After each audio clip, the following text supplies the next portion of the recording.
Sigurado ka ba na kaya mong depensahan ang sarili mo? Kasi nag-aalok naman si Sari ng abogado. Ang pet-pet niya, Ate Sari, no? Love na love ka talaga niya. Anak, ang kaso ng Tito Pepe mong pinag-uusapan natin dito. Gusto ko lang naman po, Nainay, na ma-inspire si Tito Pepe para po manalo po siya sa kaso niya. Ma, isa kasi sa matitibay na bala ng prosecution ay yung testimony ni Aling Adelita. Na sinasabi niya na nung bandang alas 8, makita niyang pumasok kami ni Papa sa loob ng bahay pagkatapos namin mag-away. At ang dinidiin nila ako nakapatay kay Papa sa loob ng bahay. So, ibig sabihin, hindi dapat nakalabas si Papa sa bahay. Kaya nga sinasabi nila, Maggie, di ba, na hindi naman daw nakapasok ang Papa mo. Kung totoo man yan, wala dapat to. Sa bulsa ni Papa nung araw namatay siya. Ano to? Resibo. Bumili siya ng juice o ng pandesal. Same day. Alam ko tong bakery na to, eh. Ito yung paborito ni Taytay sa Quiapo. Ayan, tinan mo. Tinan mo yung oras. May oras, 9:01 a.m. Parehong petsa. Ibig sabihin, parehong petsa nung araw nung namatay siya. Gets ko na. Kailangan natin makukuha ng testigo na nakakita kay Taytay ng mga oras na yun, na nagpapatunay na buhay siya ng mga oras na yun, para mapatunayan na nagsisinungaling sila Kapitana.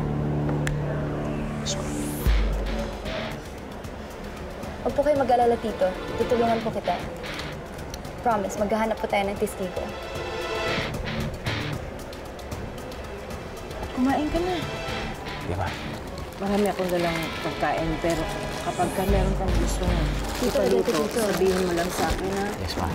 ipagluluto kita. Ito gusto ko. Kayo, tapos na kayo. Tapos na po. Sir? Sir, ito na po yung graphics na pinagawa niyo. Kung ano yan?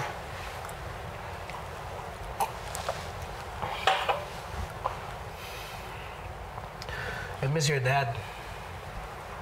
Siya kasi usually nagdadalo ng pagkain ko sa akin eh. Kamusta na kayo? Your family, are you coping? Ngayon pa lang ako nagsisink in, sir. Na wala na si Papa. Nagkakaroon pa nga ako kami ng problema sa bahay ngayon eh. Bakit? Si Mama eh. Ayaw maniwala na si Pepe ang pumatay kay Papa. Ayoko sana manggaling sa akin ba, syempre. Ayoko naman makigulo dun sa mga problema niyo sa pamilya at problema niya yun eh. But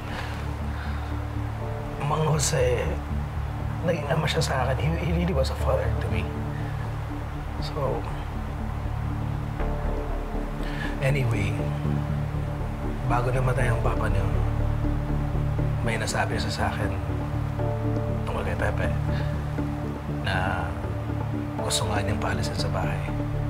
Kasi nga, wala na siya ibang dala kundi gulo. At ito nga apparently nasasangkot pa siya sa mga criminal activities ng boss niya.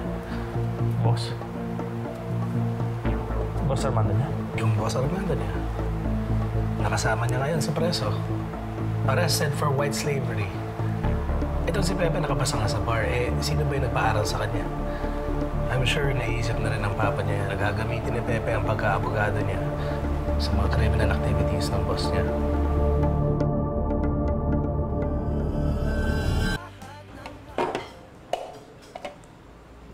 Para sa'yo, Taytay. Ma, nakuha ko na yung cheque ng life insurance ni Papa mula sa opisina nila, Sir Dean. Bukas ko na nagdideposito sa account mo. Cynthia, bukas ikaw ang mamalengke, ha? At pupunta ako sa hearing ni Pepe.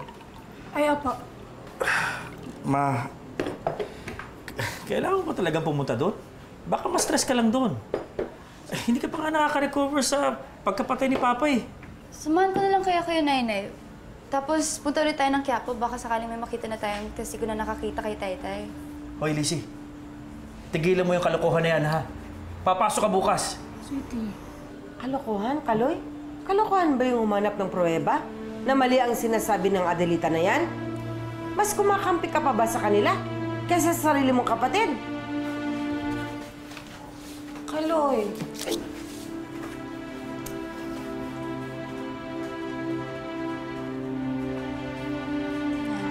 May pruweba ang Tito Pepe mo. Hindi ko maintindihan kung bakit hindi kumakampi ang tatay mo sa atin. Kaloy! Kaloy! Uy, ba't kasi hindi mo sabihin na kay Mama kung ano yung nalaman mo kay Sir Dean? Para ano pa? Hindi rin naman niya ako paniniwalaan eh. Alam ko nahihirapan siya. Dahil asawa at anak niya nawala sa kanya. Paboritong anak pa. Ayoko nang pabigitin ng loob ni Mama. Kaloy, pumasok na tayo sa loob. Parang dumadami ng bangag dito sa atin. Halika na. Halika na.